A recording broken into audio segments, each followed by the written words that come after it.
The movie begins with two siblings, Darry and Trish, who are driving back home after spending several months away at college.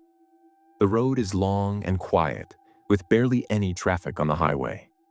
Trish is in a terrible mood because she recently went through a breakup, so she sits silently the entire time, staring out the window.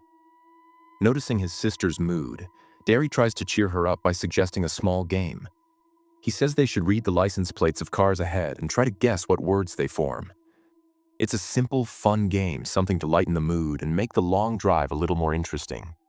But even then, Trish doesn't seem very amused.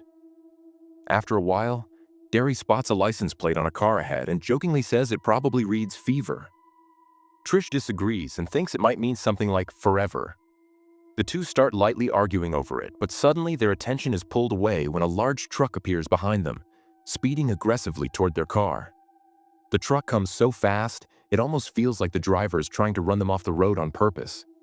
Trish panics and immediately tells Darry to pull over and let it pass. But Darry, being a bit stubborn, starts swerving the car left and right instead of giving way. This only makes the truck driver even more aggressive. Eventually, Darry pulls the car to the side and the truck speeds past them. As it passes, both of them notice the license plate. It reads BEATNGU. The message feels like a direct challenge, as if the driver is taunting them on purpose. Seeing this triggers a memory in Trish. She recalls an old story connected to this very highway. Back in 1978, two teenagers named Kenny and Darla mysteriously disappeared during a road trip on this same route. At the time, a strange rumor spread that a mysterious truck had been following them before they vanished and they were never seen again. The memory sends a chill down Trish's spine, but Darry brushes it off as nothing more than an urban legend. Soon after, they stop at a small roadside spot to take a bathroom break and freshen up, then get back on the highway. A little while later, as they continue driving, they spot that same suspicious truck parked near an old, isolated church. From a distance, they watch as the truck driver dumps something strange into a large pipe and throws it behind the church. Seeing this scene, both Darry and Trish were left stunned. They couldn't understand what that man was doing there or what he was trying to hide. But suddenly, the driver noticed them. The moment he saw them, both of them panicked. Without wasting a second, they jumped into their car, started it, and sped away. At the same time, the truck driver got back into his truck and began chasing them. Now the truck was racing right behind their car at high speed, getting closer with every second. Trish was completely terrified. She quickly tried to call the police on her phone, but her battery was critically low. Before the call could even connect, her phone shut off. Meanwhile, the truck caught up to them. Within seconds, it slammed hard into the back of their car. But the driver didn't stop there. He kept ramming their car again and again, until one final powerful hit sent their car spinning out of control. The car veered off the road and crashed into a nearby field. Surprisingly, neither Darry nor Trish suffered any serious injuries. Darry stepped out of the car and used a piece of cloth to tie down the broken hood so it wouldn't fly up while driving. After fixing everything as best as he could, he paused for a moment thinking. Then he said something unexpected. They should go back to that church. The same place where they saw that strange truck driver. Hearing this, Trish got angry. She thought it was an incredibly dangerous idea. In her opinion, they should go straight to the next town and report everything to the police. But Darry had too many questions. He wanted to know who that man was and why he attacked them. After a long argument and a lot of convincing, Trish finally agreed. They turned the car around and headed back toward the old church. After some time, they arrived and spotted the same large pipe where the driver had been dumping something earlier. Slowly, both of them walked closer and peeked inside. But it was pitch dark, they couldn't see anything clearly. After staring for a few moments, they assumed there was nothing inside and decided to leave. But just then, they heard a faint sound coming from within the pipe. The moment he heard it, Darry became certain something was definitely hidden inside. He immediately told Trish to grab a flashlight from the car, because he was going down into that pipe himself to find out what was really in there. Trish was terrified. She tried to stop Darry, telling him this place wasn't safe at all. But Darry stayed stubborn. Eventually, Trish went back to the car, grabbed a flashlight, and returned. Darry stood at the edge of the pipe and told Trish to hold his legs tightly from above so he could lean down and get a better look inside. Even though she was scared, Trish agreed to help by now. Both of them were consumed with curiosity about what horrifying secret was hidden inside that dark pipe. Darry slowly leaned down, carefully trying to see inside. But suddenly, a bunch of rats came rushing out of the pipe. Startled, Darry panicked and screamed. Hearing his sudden scream, Trish lost her balance. Out of fear, her grip slipped and Darry fell straight into the pipe. Standing above, Trish panicked and kept calling out to him. For a few moments, Darry was unconscious. But hearing his sister's voice, he came. He quickly gathered himself and realized he wasn't seriously hurt. He looked up and reassured Trish that he was okay.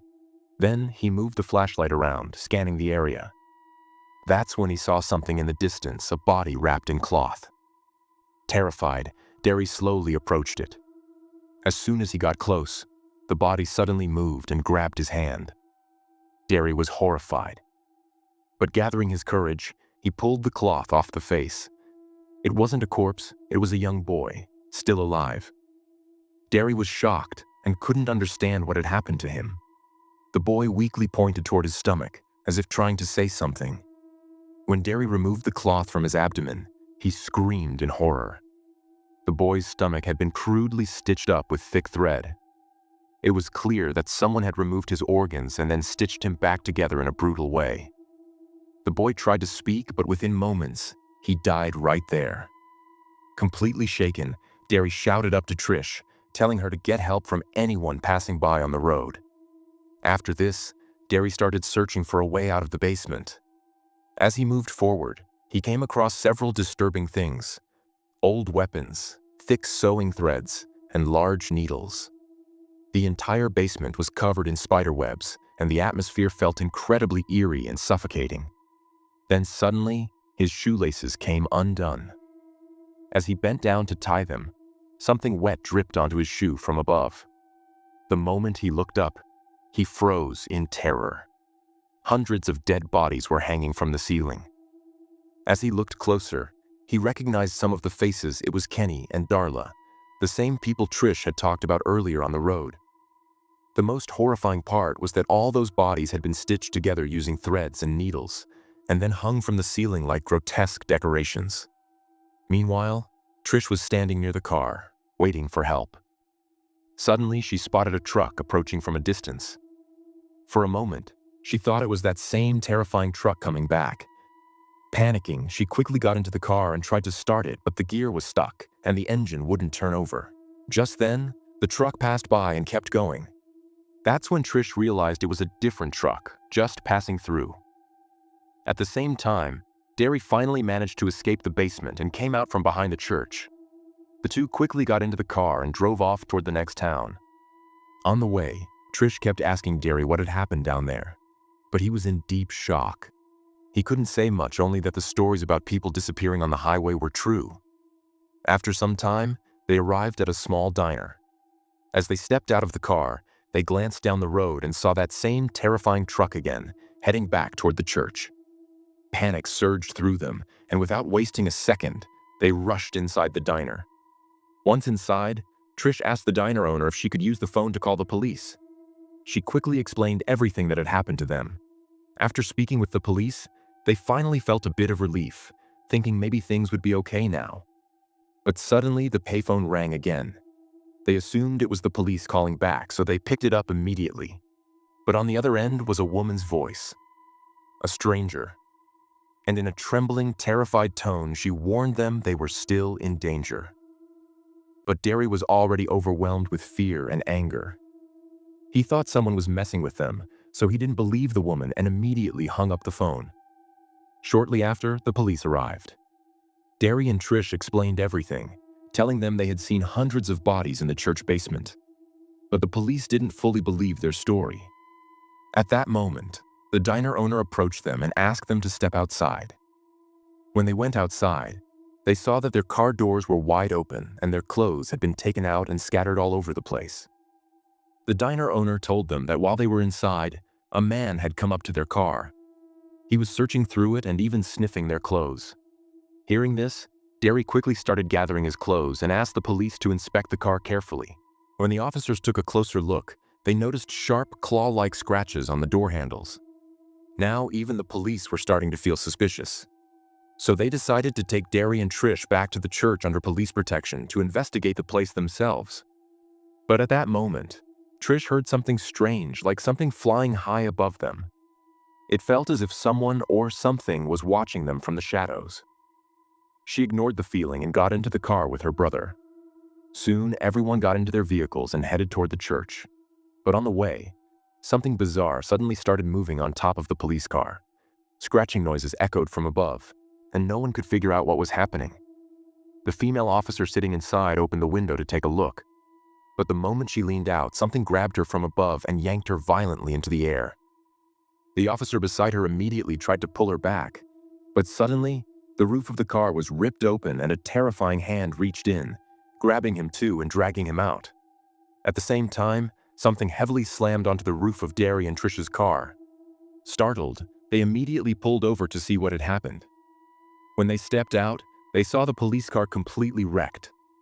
And the thing that had fallen onto their car was the severed head of a police officer. Then, from beside the ruined police car, that horrifying killer slowly stepped into view. He picked up the severed head from the ground and began sniffing it. This scene was so terrifying that Darry and Trish were completely shaken. They didn't waste a single second. They jumped into their car and sped away as fast as they could. After a while, they spotted a house along the road. Hoping they might find help there, they stopped the car and walked up to it. An elderly woman opened the door. She asked why they were there. Trish quickly asked if they could use her phone because they needed to call the police. But suddenly, all the lights in the house went out, and darkness swallowed everything. The old woman, now frightened, asked if someone else was outside with them. Hearing this, Darry and Trish turned to look, and in the distance, standing in the field, they saw a scarecrow. The old woman grew suspicious. She rushed inside, grabbed her gun, and started firing at the scarecrow. But the moment she pulled the trigger, the scarecrow suddenly flew into the air, crashed onto the roof, and somehow made its way inside the house. Terrified, the old woman ran inside to protect her cats. Darry and Trish stood outside, frozen in fear, watching everything unfold. Moments later, a gunshot came from inside the house. Then, after a short silence, the old woman staggered back to the door. Darry and Trish were too scared to move. As they looked closer, they realized she was already dead. And right behind her stood that same horrifying, monstrous creature. The siblings panicked and ran straight back to their car. They tried to start it, but once again the gear got stuck and the car wouldn't move. Just then, the creature flew onto the hood of their car. Seeing this, their fear only grew worse. Since the car wouldn't go forward, Trish quickly threw it into reverse and started backing up. The creature appeared in front of them again, slowly walking toward the car. Trish, trembling, tried to shift gears one more time, and this time, it worked. She slammed her foot on the gas and drove straight at the creature. The car hit it head-on, and it was thrown violently onto the road. But at that moment, Trish was overwhelmed with both fear and rage. So she kept running the car over the creature again and again, trying to make sure it was completely destroyed. That's when Darry stopped her.